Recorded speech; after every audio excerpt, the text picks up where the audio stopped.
Welcome to Spotlight Voices. My name is Natalia Nicholson and I'm the founder of Women in Digital Business, and we present to you our annual summit called Top 100 Most Powerful Black Women Summit. So every twice a year we feature 100 women, yes, 100 women delivering masterclasses from business to health to leadership to counselling, to therapy, to business and digitalisation, to AI, you name it. Everything in life that we have to work through in terms to be successful as black female entrepreneurs and those really striving to get to a place where they want to be. And it's a conference that happens, and we have the best of 100 women that have real stories that you can connect with, stories that can really help you along in your journey. Very often when we're listening to people that have been through life, who are offering wisdom, who are teaching us and helping us to get along, they're very much sitting in a place where they've reached autonomy. They've reached where they need to be to. And sometimes when we're speaking to teach, we can often sometimes speak from that place. So it's important for us to make sure that we bring speakers to you and we bring stories to you that are real, by real women that have gone through real stuff that can really help you in your journey and pass that wisdom and knowledge along as black women, and we create our own space. So this is a place where we're creating our own tables and we're no longer waiting for someone to come along and give us what it is that we want. We're creating our own space. So I just want to say welcome. So we have got the amazing Fredah Mainah with us today. Her story is absolutely incredible, and even when I first spoke to her, the wisdom that she put on me and just seeing things for what they are. So today I have the absolute honour of introducing the incredible woman whose journey embodies resilience, reinvention and leadership. Dr. Fredah Mainah began her career in corporate Kenya before moving to Botswana for her children's future. Eventually she made the bold leap to the United States of America, where she retained a doctorship and went on to work in government immigration. Now based in Texas, she is building a farm, which I think is absolutely amazing, and living out her vision for food and living off her land and creating a legacy, while continuing to inspiring audiences with her story of courage, purpose and transformation. Fredah has a PhD in leadership and honorary, and it also has a PhD in humanitarianism. And she will also be speaking, well actually Fredah has spoken at the Oxford University, which is why she is here with me in London. So Fredah doesn't talk about change, she lives it. Her story is about her story is a powerful reminder for every first generation woman, every mother, every leader, that no matter where you are, you can start and build life with purpose, impact and empowerment. So please welcome Fredah Mainah. Thank you so much. It's really amazing and a great honor to be sitting here with you, Natalia, because how we met online is also another digital miracle. And here we are. And I admire your entrepreneuring, and not just for yourself, but also passing on your wisdom to other women. So thank you so much for this opportunity. Oh, you are more than welcome.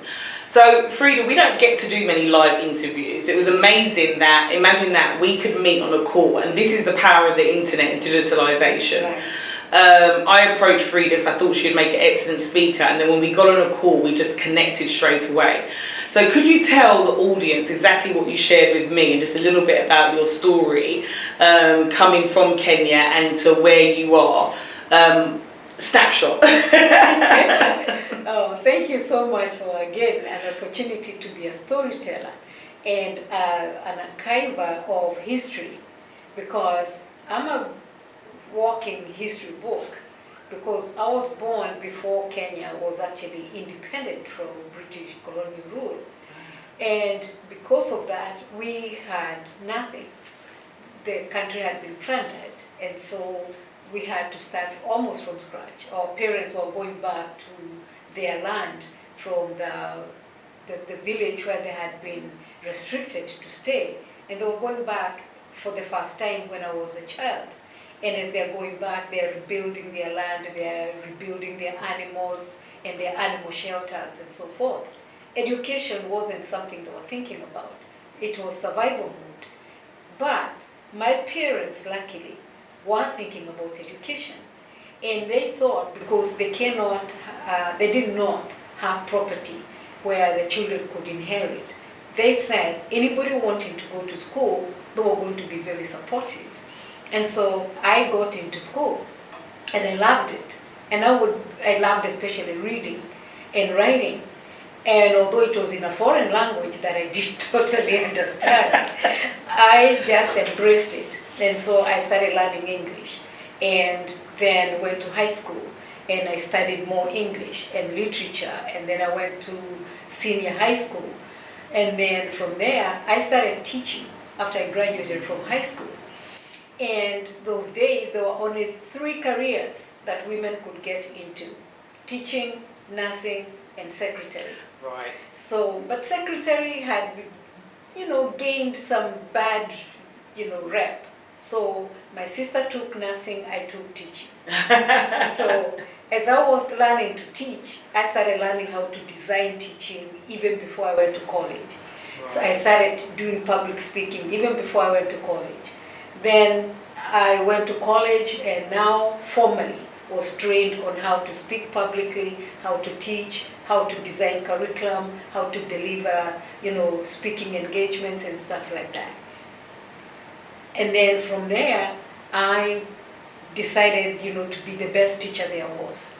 I wanted to be that great teacher that students look back at and remember. Because we impact a lot of people's lives through teaching. Today, if I count the millions of students I've impacted, there are many. Whether it is in Kenya, Botswana, here in the US, here in the UK, I have impacted a lot of young people. And that, I started looking back and decided, wow, what else can I do for myself? I can't be a teacher all my life. So I went back to school and I studied, masters in business. Because I was thinking, let me start my own business very early so that the day I retire, I will already have build my business. See, I find that really interesting. Yes. See, no one taught me about retirement. My parents didn't teach me about retirement. I don't know for those of you who are listening, if you're in the same boat as me. When you're young, you think you've got all the time in the world, and you don't think about retirement. And I think that's a big shift with the younger generation. We're not thinking about the end road enough and what it is that we want to build to. Right. And actually, retirement is really important because you don't want to retire and not have wealth. Exactly. I had actually a dream of retiring at 50. It didn't happen, but many things happened that were great, that have driven me towards my, and I wouldn't call it retirement per se, because you don't just quit a job, you transition into something you like to do. And so, as I was working in Kenya using my MBA, I thought, well, maybe let me try another economy and see whether I'm going to be paid better for the sake of my children. So I moved to Botswana. And imagine that, Fredah, in this day and age, you can move economies through the internet. Right. Back then, the courage that it would have taken to have to pick your stuff up, pack yourself up. Yep. And I don't think the next generation, many of us don't realise how much easier it is, even though it might seem like it's hard. That's what I love about this story. Sorry, I had to point that out. Thank you. Yeah. Yes, we were doing it the hard way. Because, like Natalia is saying, you moved yourself. Mm-hmm. Today, I'm here because I met Natalia, over internet. You can do great businesses. You can build an empire over the internet without ever having met your client face to face. But because I was coming to London, we thought it was a good idea for me and Natalia to meet face to face, which is really just magical. Because you see someone on the screen, and now here we are, we can see each other face to face. And we're sharing it and with you. And we're sharing with the world. Yeah. Yes. And the best thing about it, having been a teacher in a small classroom of maybe 25 to 50 students, now I teach thousands. Thousands just sitting here. And like last Saturday, I taught about 600 students, and they were spread across different campuses, which was different from what I was always doing, either teaching in a classroom, whether it was high school, or teaching in a classroom at a university. But now I can teach from my house, from my studio, and I can teach the whole world. Yeah. And this is really amazing, because this is where the economy is going. The economy is not just, or brick and mortar. It's not just on the physical planet. It can be virtual, and we can be everywhere. And that is what, became my pivoting point. So what was it that made you think, I'm going to change economy, and what made you choose Botswana from Kenya? One, I knew in Kenya I wasn't being paid how much I thought I was worth, or I knew I was worth. I had done my, research, because I used to guide students on going to university or seeking for a job. So I knew the market very well, and I knew someone with my experience and my education and my skills, how much they should have been paid. But even when I was in corporate world in Kenya, I wasn't being paid close to anything that I thought I was. I think we're still suffering from that problem today. Yes, I think we are. And so I moved to Botswana, and I was paid quite a decent amount compared to what I was getting in Kenya. But while I was there, my daughter wanted to go to university in the US. So it was like, okay, another pivoting point. Well, how do we get there? Yeah. So my daughter applied for university, and she got a sponsor to help her for 1 year. So she moved while I was still in Botswana with a brother who was still in high school. Wow. So you had to split, you had to separate. So we were separated now. Right. So as we are separated, I got a dream that now that my daughter has gone to the US, we should all relocate and go to the US so that we are not separated. But it took many years, maybe 5 years, to concretize that dream. Right. Then I remembered, the Department of State in the US usually gives green cards. It's not free, but you get that opportunity. You have to play the lottery to win that green card. See, I've heard of this green card lottery all the time from growing up. Obviously, I'm from the Caribbean, and we all disperse to different parts of the world. So I've always heard of this green card lottery. And I'm going to let you say it. I'm still in absolute awe of the fact that I won. Yeah. I don't know anybody that's won the green card lottery, so I feel a pleasure to be connected to you just for that alone. What are the odds? Yeah. I'm in Botswana, not even in Kenya, and I decided to apply for that lottery green card. And before I did it, it was April, I remember very well. I told my son, get ready, because we are going to go to the US, improve your grades, because that's where you're going to go to college. And I wrote it down on a white flashcard. And I put it behind my bedroom door. And then I waited for October, because the green card application started in October through November. So come October, I applied.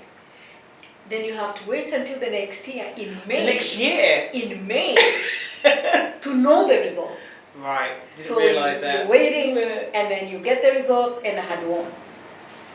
And I had won, Amen. So the rest was just preparation.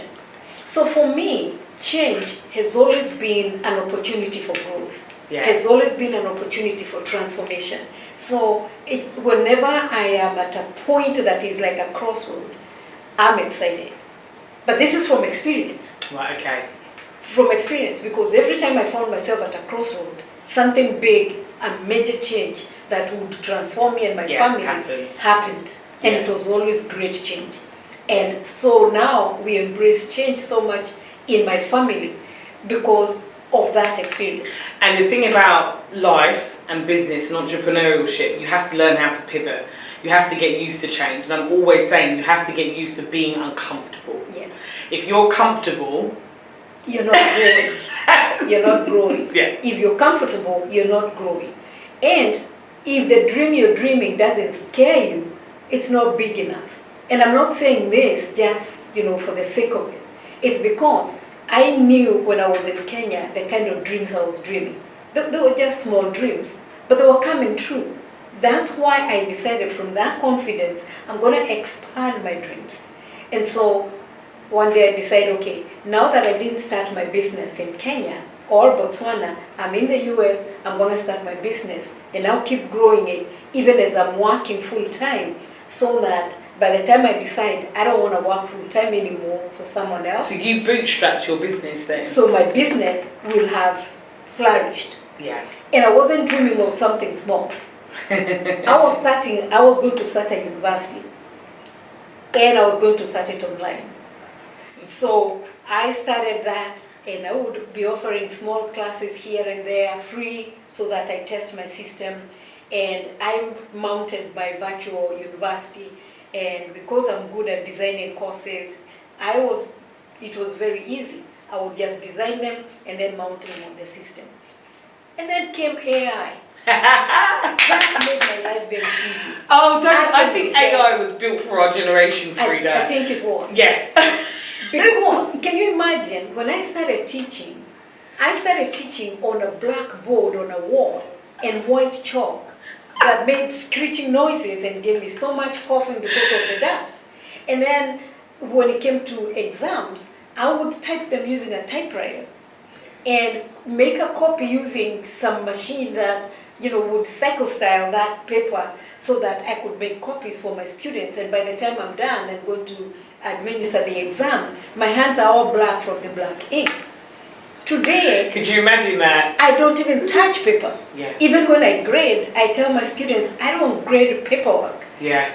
I set it up online, and I can go online and I can grade it there. They can see it. They can actually collaborate with me even as I'm grading. We can work together. Even just as simple as Google Docs. I can write a document, share it with you, and we can collaborate on it together. And we can collaborate and correct it or expand it. Yeah, and I don't think we've realised how much the world has moved on in a very short space of time. Because I feel like all of this has happened in the last, I would say 5 years maximum, if that.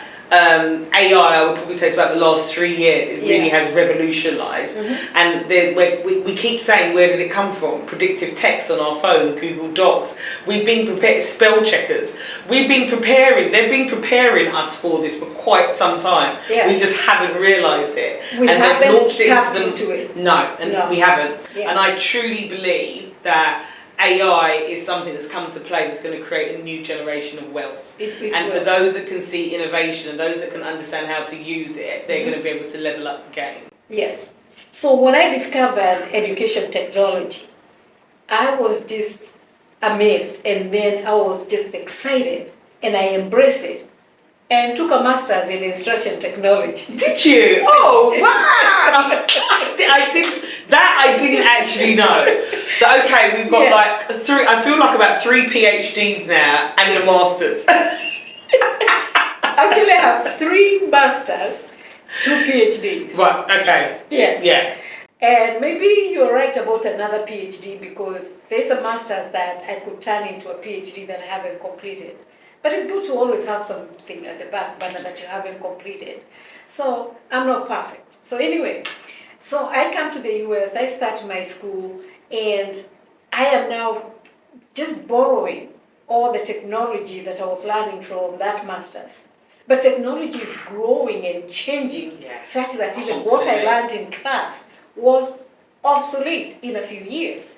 And then came COVID, and it blew out everything. Because everything went online. Zoom started actually becoming, a traded company even before they had. I wish I put shares in it, Fredah, if you want me to be honest with you. I really do wish I had bought.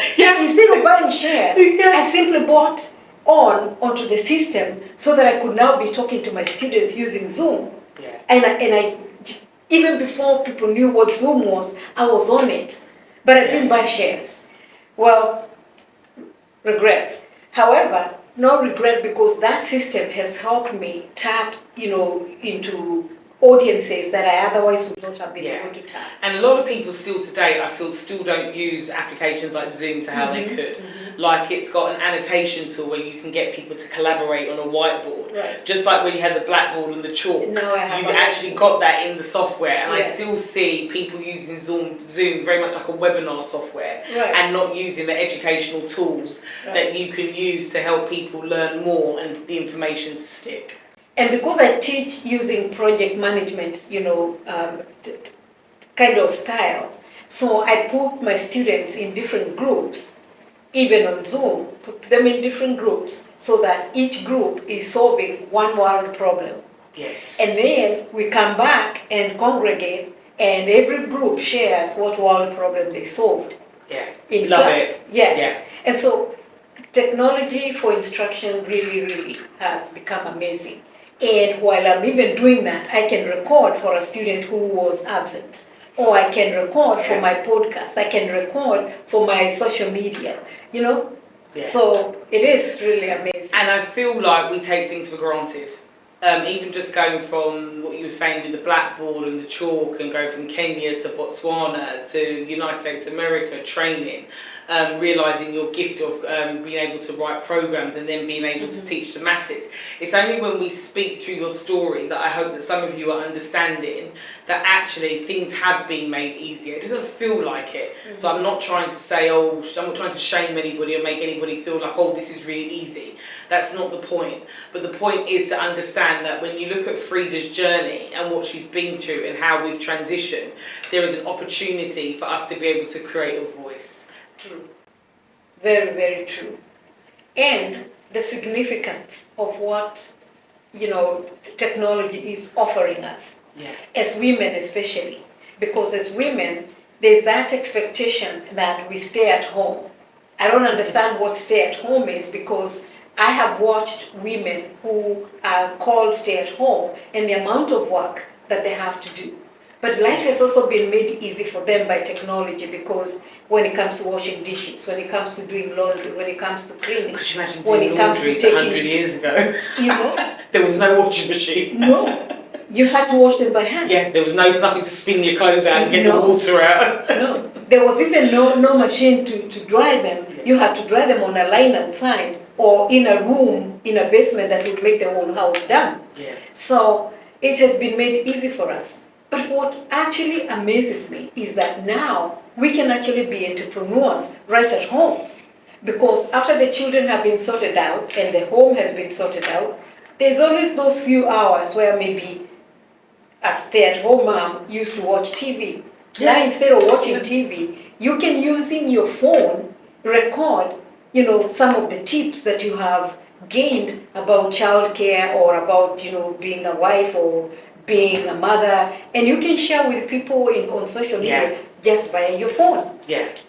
Then you can actually teach professionally, because as much as those of us who are trained as teachers teach professionally, mothers are professionals. It's just that we've not been recognized as such. Yeah. And we carry many roles. So I noticed that I can do that using technology. And so that's how I decided to start. And there's so much to learn as well. Exactly. Learning isn't just about institutional education centres as well. There's life learning as well. And in life learning, actually, these days, nobody is looking for an education certificate.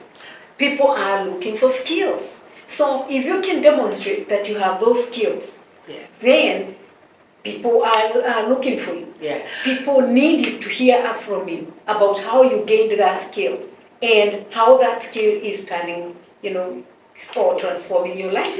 Definitely. Yeah. Question for you actually, Fredah. Yes. Do you think that there's been a shift to people that want to learn and they understand the difference between institutional education and just life skills and being able to learn those skills? Does that make sense? It does make sense. Because number one, when people go to school, some will be, distracted by the fact that they may not be able to afford the institutionalized education. But education, when it comes to skill acquisition and skill transference, it's different. You can teach yourself something and you can document it. And these days with your own phone, you can record the process and be able to teach others. And once you're able to teach others, you have demonstrated that you know the skill, you have it, you can use it, and you can teach it. So it can be transferred, not just from one person to another, it can be transferred from one industry to the other. And what people sometimes miss, or how we have been maybe mistaught, is that you go to school get that one specific degree, and then use that one specific degree to go to the industry to get yourself a job. What if you were to take that one degree, but instead of focusing on content and the grade, you focused on the skills that degree gives you? Yeah. Then it becomes those skills become transferable to any industry. Say communication, for instance. If I went to the university and I took a degree in communication, but I took those skills and used them for content creation, public speaking, I can work in any industry. Yeah. You know? Or like me, when I transferred my skills of teaching from a blackboard to software, then I can actually become a training officer or a learning management officer in any industry without having to understand the technicalities of that industry. Yeah. Because all they need is to learn how to learn. Yeah. And once you support them to do that, they can learn whatever it is they're doing in their industry much better. Definitely, because one of the things that I struggle with, so as you know, I also lecture. I lecture in entrepreneurialism.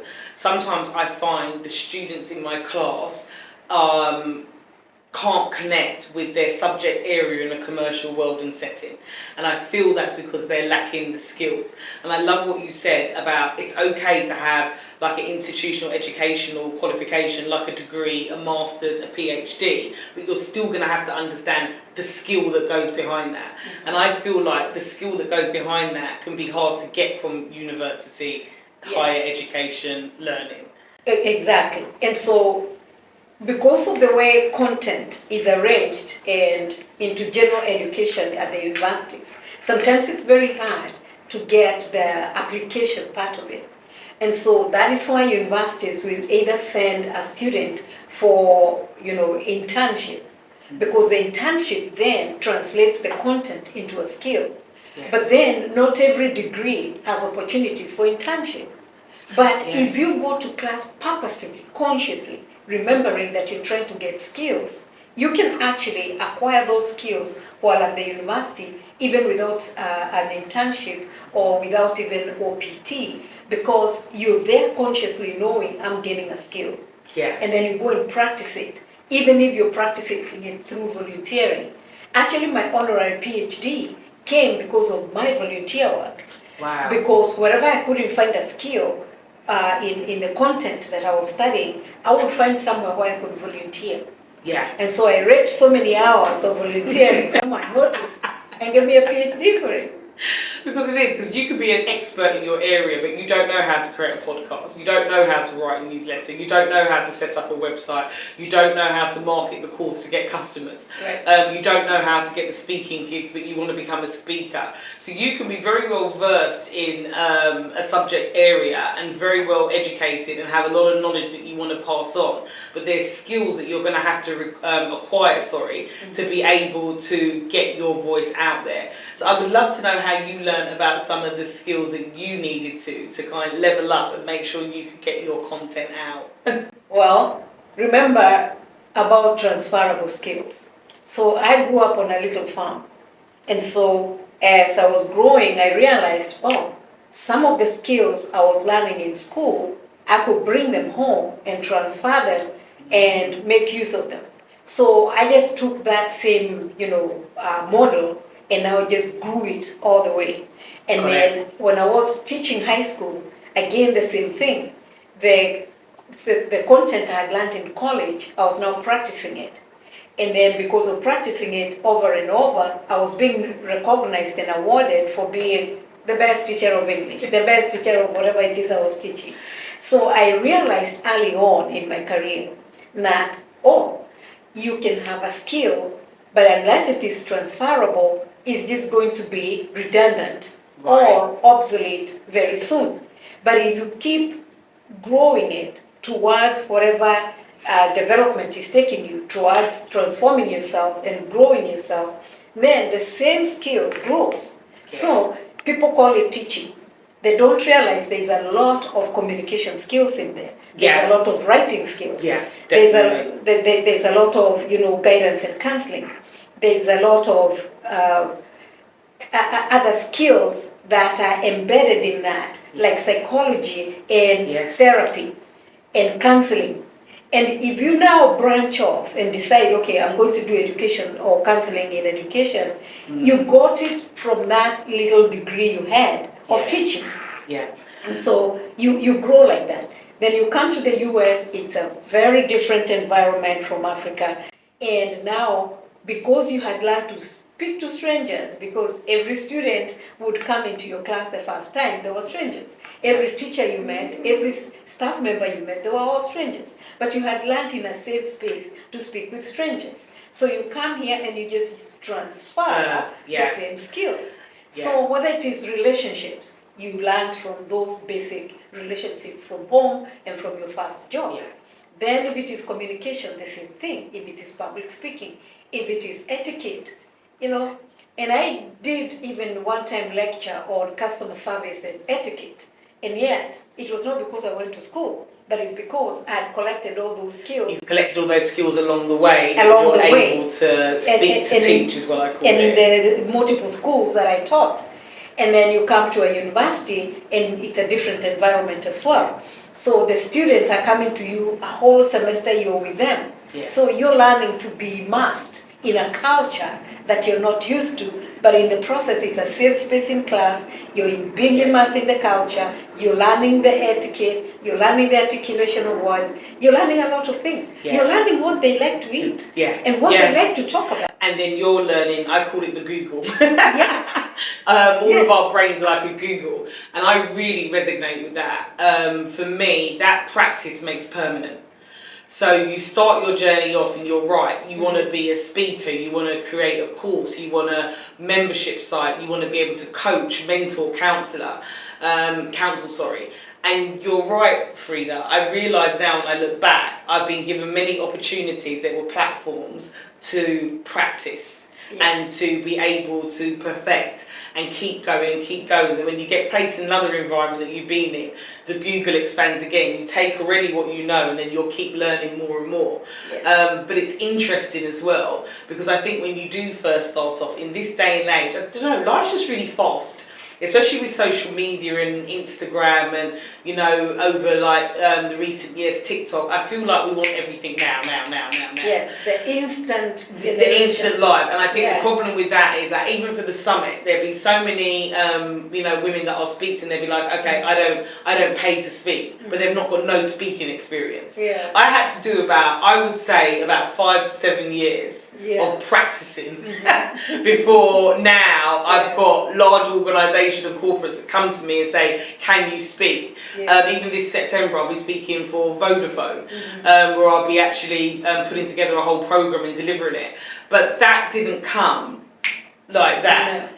And I think sometimes we forget to be an expert in any field takes on average 7 years. So just because that degree or just saying you've got a qualification, it doesn't stop there. No. You have to keep improving. You have to keep learning because it doesn't end.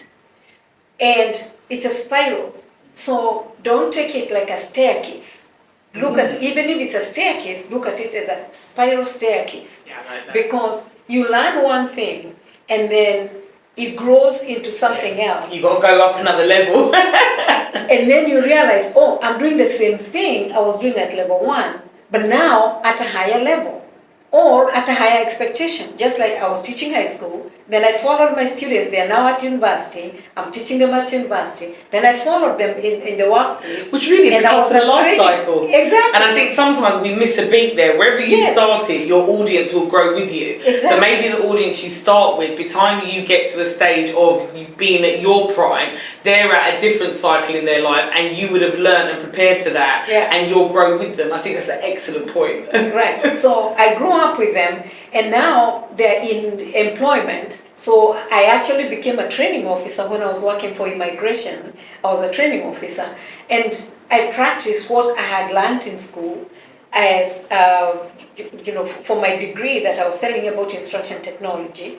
I also had another one about how organizations learn and how they perform. Wow. So I was using all that and of course my years of experience as a teacher and professor to now become a training officer. And then now, my business was also growing because those very skills, I was also transferring them to my business. And I was also coaching other people to do the same. And so now when an owner of a business like you, CEO or founder, comes to me, I can advise them on their business. I can advise them on how to turn their mission to become strategic. Because been there, done that. Yeah. Even if though I started off as a small, organization, I've also grown. So by the time my Rainbow Honor Sanctuary was growing to the extent that I wanted it on a physical place, it's because even in my mind, it had grown to be very big. So I wanted to enjoy both, ground and virtual. Yeah. And so then you look at it and it's like, okay, I'm also an organization myself. And so I am growing, I am coaching, I am speaking, I am advising, I am on boards. And so when I sit on a board, then I'm thinking strategic. That's the hat I'm wearing. Yeah. And then when I'm sitting with a CEO, I'm looking at them to become self-led. So I bring in the self-leadership perspective. Yeah. Because if you're self-led, you're going to lead your team better, and then your organization is going to grow. Yeah. But if you're thinking that, oh, how do I grow my business? Let me pay for some ads. Oh gosh, that's my worst mistake. Yeah. That's what led me to bankruptcy. But when you're collaborating and networking with people Yeah. and doing whatever it is you love to do, before you know it, your business is growing. Yeah. And as it's growing, you're also sharing with other people, and they're referring you to other people. Yeah. Yes. And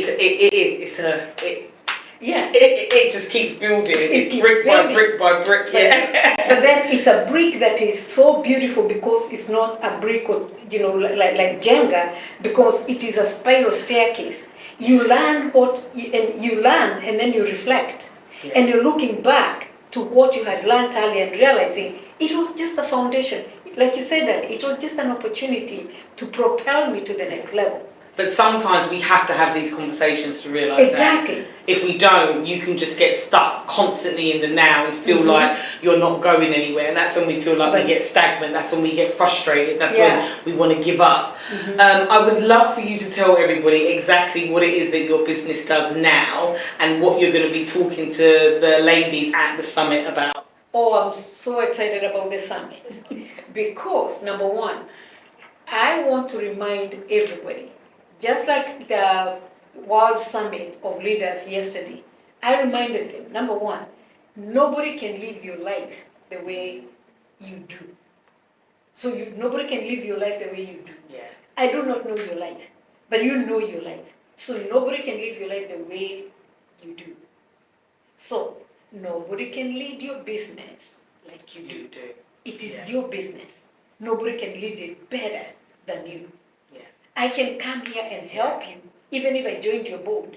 I can help you strategize a few things, stretch, work from stretch zone instead of comfort zone. I like that. But that's it. But the direction that the company will go depends on you. Yeah. But if you sit back and wait for someone to lead you, or wait for the industry, you're reading the industry trends and telling yourself, okay, maybe my business should be going this direction because that's the industry trend. Yeah. Oh, that's what everybody else is You're doing. going to burn out. Yeah. You're going to burn out. But if you listen and pay attention to that summit, the pivoting should be from surviving to thriving. And stay in thriving mode. Yeah.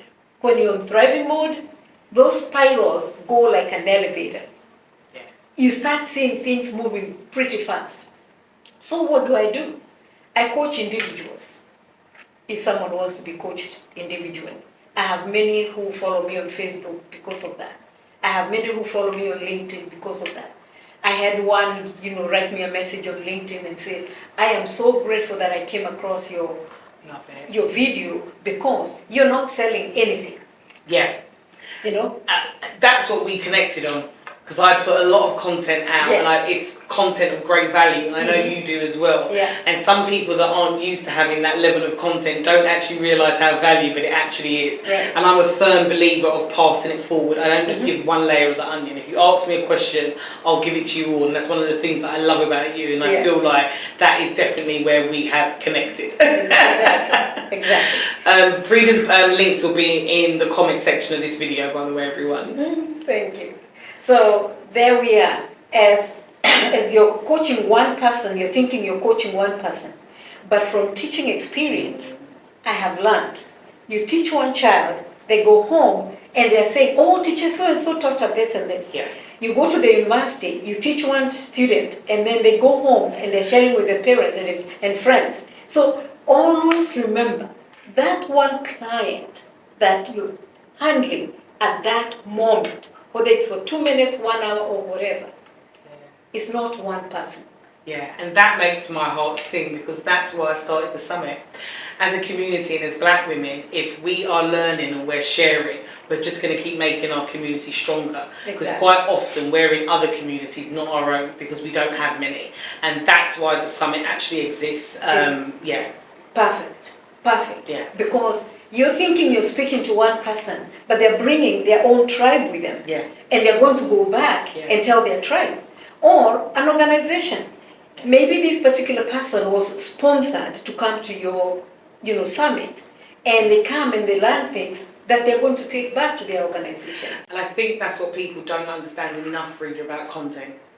Everybody wants to monetize it, or they want to see the value within money straight away with content. They don't realize that if you've got a message and that message is strong and it connects with people, they will keep sharing that message. And if you keep putting content out, it gets shared, it gets shared, it gets shared, and you will then start to see traction. But just try to avoid that instant life. It takes time. Instant coffee is nice. Instant tea is nice. Even instant noodles is nice. However, if you're planning on leaving a legacy, it's going to take a minute. Yeah. It's not going to be instant. And as you're giving it forward, you're actually building your legacy forward, because that is how you gain credibility. Not credibility because I bring all these loads of the certificates that I'm talking about, all the masters and all the PhDs. That is not what has given me credibility. What has given me credibility is people looking at what I am offering and seeing the value that I'm offering. Once they see the value, they'll tell other people. Yeah. That's what you sensed when we talked. Yes. That it's not just a conversation, it is the value the conversation is bringing to your life. Yeah. Because nobody can live your life better than you. And so you listen, and then you're living your life better. But as you're living your life better, it's like a torch or a light bulb. It doesn't just point its light to one place. Yeah. It spreads its light. Yeah. And so the whole room can be lit by one little bulb. It actually can be lit by just the flashlight on your phone. Yeah. So you don't even need a lot of light. Just a little light for that little darkness. And before you know it, the whole world is talking about you. And so as I talk on big stages these days, I feel, oh my gosh, I am actually on the high point of a spiral where I was before. Because I started teaching high schoolers, I had just come fresh from college, I didn't even know what I was doing.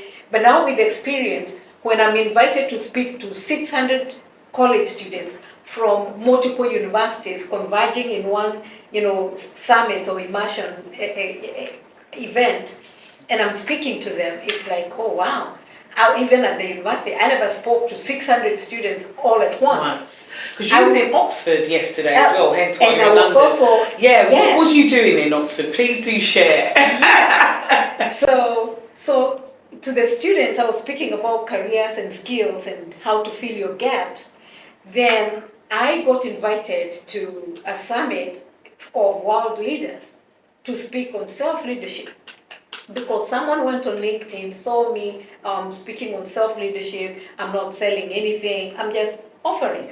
And they saw it and it's like, would you mind coming to speak to a World Leaders Summit? And, there's also an award for, women empowerment through education. So I said yes. And there I was yesterday, sitting even with the mayor of Oxford and other councillors and leaders from all over the world. There were 30 countries represented. 30 countries represented at that summit. And what I spoke about for 7 minutes was self-leadership. Self-leadership, that's it. Because the more we become self-led, so that we move away from command and control style of leadership, and towards, leadership that is authentic, that is based on indigenous wisdom, the more we gravitate towards that, the more the world is going to be a better place. Yeah, that's because it. we are doing it virtually. Indigenous. Yeah, so there's no competition, it's always collaboration. Yeah. Yes, and success doesn't, go like a pyramid to the person at the very top. It's shared because we collaborated, so everybody enjoys success. And there's this notion that some of us have got that there is this one single person at the top of the pyramid, or there's just this small group. And I think we've got to get rid of this. It's a bit like the, all rich people are evil. Right. Because if you look at it that way, then you can see that a whole organization of maybe 2,000 employees, it's not possible to be that the success of that organization dependent on only one person. It can't. It's not even realistic. Yeah. So therefore, in collaboration and in self-leadership, everybody benefits. Yeah. Because everybody contributed to the success of that organization. Yeah. What therefore I have come to realize is that we need to redefine what success means. Yes, we do. Because we've been taught what success is. We don't understand what it is for ourselves. So I think even today, just having a conversation with you, you do have to lead and think in your own way. You can't follow the blueprints that society has put on us, because that's just going to hold you back. No, especially not for women. Yeah. Because for the longest time, we've been following a leadership print that does not resonate with our energy. Yeah. And so we feel this, instead of, we feel like we're always surviving. Turmoil. We feel like, we are always burning out. And the reason is because there's that disconnect. Yeah. Yeah. There's that disconnect. Yeah. And people keep saying, oh, burn because I've worked so hard. No. It's that disconnect. Frustration. That disconnection frustrates you. Yeah. And so you end up burning out. But if you redefine success, if you redefine work ethics, if you redefine accountability, and you redefine how teams work through collaboration, you will see there will no longer be that disconnection, because I come to work knowing I'm coming to my work family. Yeah. I go back home and I go to my home family. I like that. Rather than I'm going to work family. For money. Yeah. And I'm working with people I don't like. I'm working in an organization I don't like. I'm working in an organization that does not blend or align with my values just because I need the money.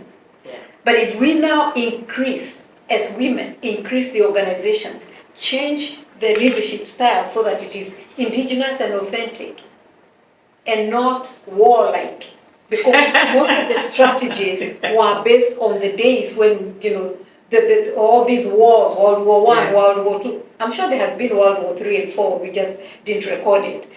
And so as we are learning to respect the authenticity of the human, then leadership is actually also changing and evolving. And it's there's no more longer based on women working trade. now as well, and I think more women being in the workplace, more women having their own businesses, being entrepreneurs, is changing the landscape of leadership. Completely. And a lot of organisations, especially corporates, are starting to understand that our way of doing things actually equals a lot more profit.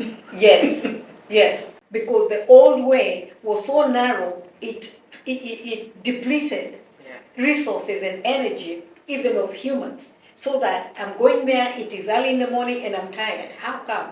Why? Because it is that disconnection that I'm talking about. But once you realign with your authenticity, then you show up very authentic. And also you're doing it for yourself now as well. Yes. Which is really important. So those of you, please make sure that you get your tickets for the summit. It's in the comments. Please make sure that you check out Fredah's masterclass.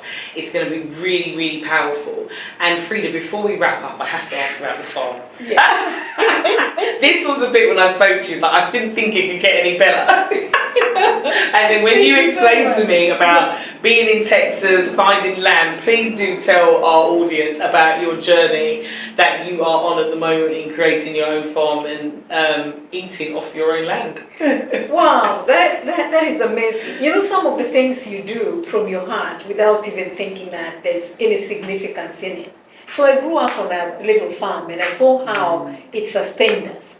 And then I come to the US and I was born with food sensitivities. And so from early on, my parents knew that there were some foods I couldn't eat. I couldn't tolerate milk, I couldn't tolerate wheat. And so I come to the US and almost every food Everything is bread, or it has gluten in it, or it's cheese. Or cheese in it, And it's got dairy in it, yeah. And so I had to rethink my health. And as I was rethinking my health, I started buying food from the health, part of the grocery, and realized how expensive it was. Whole Foods has cornered off the market in the Western world and made it really expensive to eat healthily. So it became very expensive for me to eat healthy. So I thought, well, if I had a little farm, because whenever I had a big house and it had a big garden, I would sustain myself using that little garden. So I thought, what if I had a bigger garden? I would not only sustain myself, I could sustain my neighbors. I could sustain my family. Right. So I thought, okay, so which state would support me to be able to find land? So at that point I was in Michigan, then I moved to Kansas, moved to Alabama, then moved Okay, you to moved Texas. a few times. I have moved around.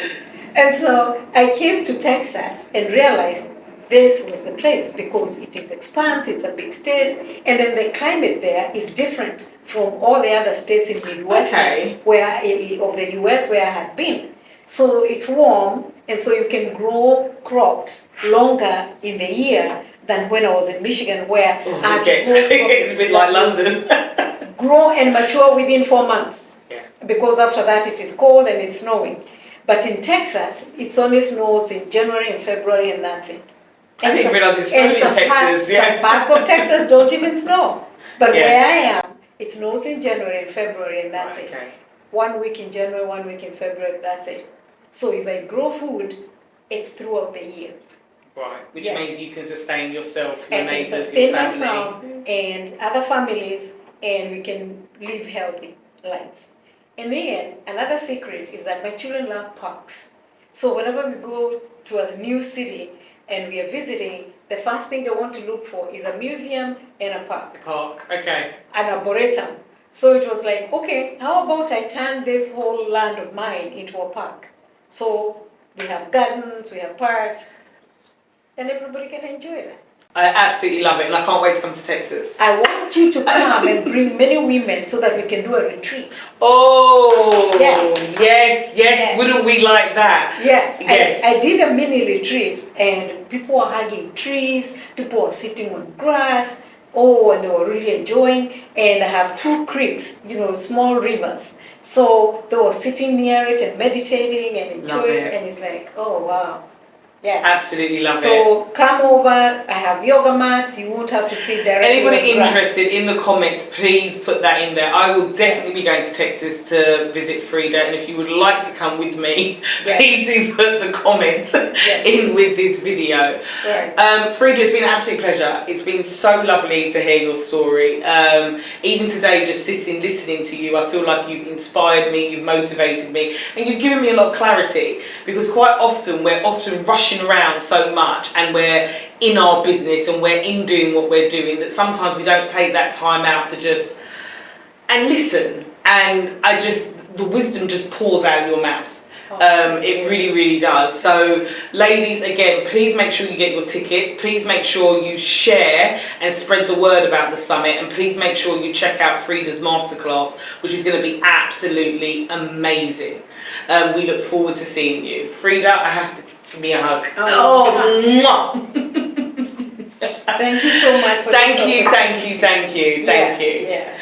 That was brilliant. So Fredah, many women at the summit are navigating business, family and personal growth all at once. What advice would you give them about balance, resilience and purpose? Thank you. I have done that, juggling, so I know. Actually, sometimes I introduce myself as a master juggler. Reason being, I was a single parent. And so I'm taking care of my children.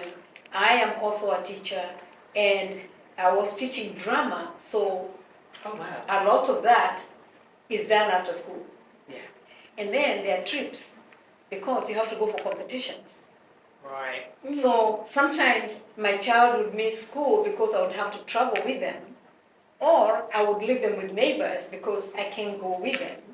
So whatever it takes within your community, whatever it takes within your life to do, to juggle, just remember, I am honoring your juggling because I'm a master juggler.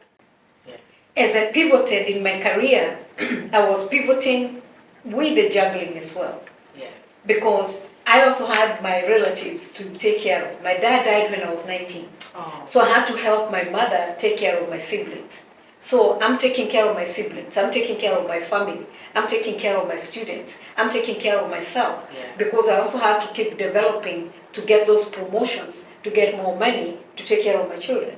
Yeah. So it is that spiral that I was talking about. Everything that I've done goes in spirals. So once you realize that, then whatever it is you're doing it consciously. And therefore, it doesn't become so overwhelming. Yeah. So if you plan properly within whatever tasks that you have to do, then you can wake up just 1 hour earlier every day. Just 1 hour earlier. And brilliant advice. Helps your day. Therefore, if it is packing lunch for the kids, I'm not waking up and packing lunch when they're having breakfast. Yeah. I want to That's be one of my in the problems, moment. by the way. I want to be in the moment with them as they're having breakfast. And I've already packed their breakfast because I woke up an hour earlier. Yeah. So everything is ready for them. So once they're done with breakfast, everybody picks their bag and they're out. Then in the evening, because now I started an hour earlier, everything I am ahead of my program. Yeah. So by the time it's time now for them to get you home from school and we start doing homework, I have already made dinner. Yeah. So, and with the fridge, I would make dinners like over the weekend and portion them and freeze them so that within the week, we're just removing portions. And then I cook again a lot over the weekend and portion out again. And then, when it comes to homework, because either I am grading homework, so it's very easy for my children to sit and do their homework because even mommy is doing homework. Yeah. And then when I went back to school, it was the same thing. We are all rushing home to do our homework because even mommy has homework. To do. And the kids are motivated and inspired to do it because I'm also doing it.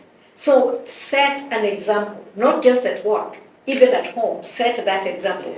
These days with YouTube and AI, you can actually be studying something or preparing for your organization while your children are doing homework and you're doing it together. And they can see even mommy is doing homework, I'm also doing homework. And sometimes they would even be, messing with me or making fun of me. Oh, mommy, you're stuck on your homework. I love it. Yes. And then if they're stuck, it is like, mommy, help me get unstuck on my homework. I don't want to be stuck like you. And so it's the culture that we set at home. And it's the culture that you set for yourself. And like I said, no one can lead your life. No one. And so you have to be the one to look at it like a project. What is the one task that needs to be done now? And if you think, oh, this one I can do tomorrow, no. Don't ever push it to tomorrow because tomorrow has its own tasks. And everybody has 24 hours. Don't put off till tomorrow what can be done today and right now.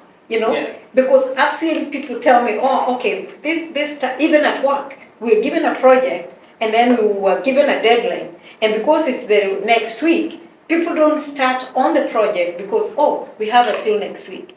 What if we started now so that if there was any correction we need to do, then we can do it next week when the bulk of it is done.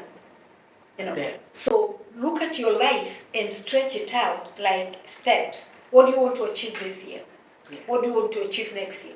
Don't do those one. I used to consult and we would sit and strategize for an organization for 5 years out. These days, with the way technology is going, just plan 1 year.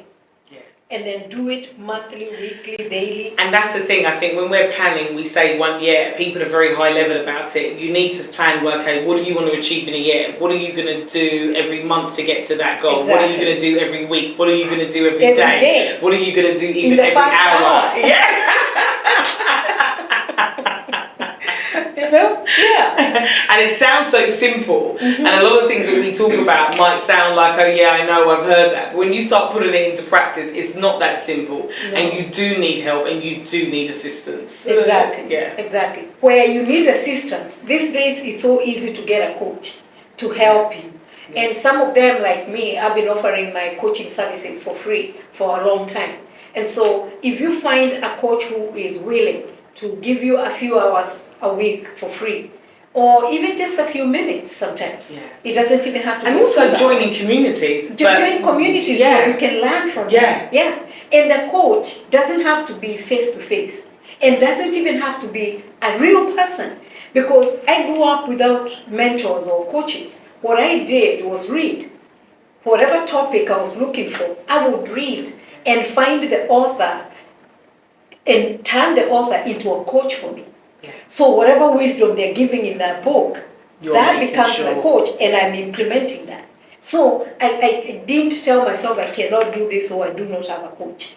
I'll find them in the books. Yeah. Yes. I love it. Actually, top 5 books, Fredah.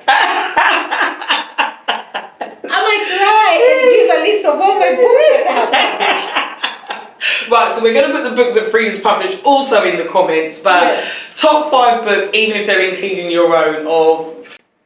So, depending on what I'm looking at. So when I'm looking at, my spirit life and my spirituality, I found David Cooper very, very inspiring in a book called Stillness. And I didn't understand the magic of stillness. Because you can actually live next to a rail track and be able to sleep when you practice stillness. Ooh, powerful. Because you won't even hear that noise. Right, okay, because you've learned because your chaos is out there.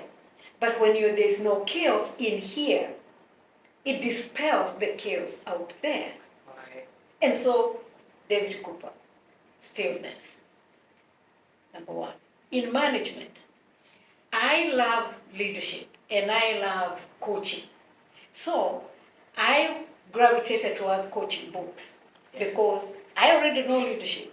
I already know management, but how can I transfer that to someone else? So I have many books on coaching, whether it is coaching with the mind, with the brain and mind, or whether it is heart to heart or heart and mind. So I have many books. But when it comes to coaching, I love, those books that will talk about coaching heart to heart. Or if I'm coaching a group, then coaching from brain to brain. Right, okay. So that connection of coaching. Then when it comes to self-leadership is a new field. So there aren't many, people speaking about it. But I do love a few things that Simon Sinek says. So Simon will not teach you about the whole content of leadership, but will pick one concept that fits in your organization at that particular moment, and that will help you. Now, when it comes to, again, connecting with each other from my heart to your heart, I love Brené Brown. So I look at how she approaches her coaching and her mentoring, and any book by her or by Simon would be very helpful. Yeah. Yes. Yeah. Yeah, definitely agree. Mm-hmm. And don't forget to check Fredah's books out as well. You've got her social channels. Especially my book called Everyday Philosophy for the Common Citizen. Why? Because the spiral that I've been talking about, I unravel it in that book. And all the questions I ask as a human being, what am I doing here? Who am I? What am I? Is my career even helpful? All those questions I asked myself. So I do not tell or coach my clients to do things I haven't done myself. Yes. Yeah. So find that book, start right there. And make sure you attend Fredah's masterclass. An Yes. absolute must. And on the masterclass, I'll give you a free workbook that is aligned to that particular book I'm referencing of everyday philosophy for the common citizen. Absolutely brilliant. Again, Fredah, absolute pleasure. I can't wait for the summit to kick off. I can't wait to even be a part of your masterclass as well. And again, just thank you. Thank you for this morning. Like I said, you've inspired, you've motivated, you've educated, you've given wisdom. You've just given a lot of tools through your storytelling that's really going to be able to help. They've certainly helped me, and I hope they've helped you as well. So we look forward to seeing you at the top 100 most powerful Black Women Summit. Take care. Of course.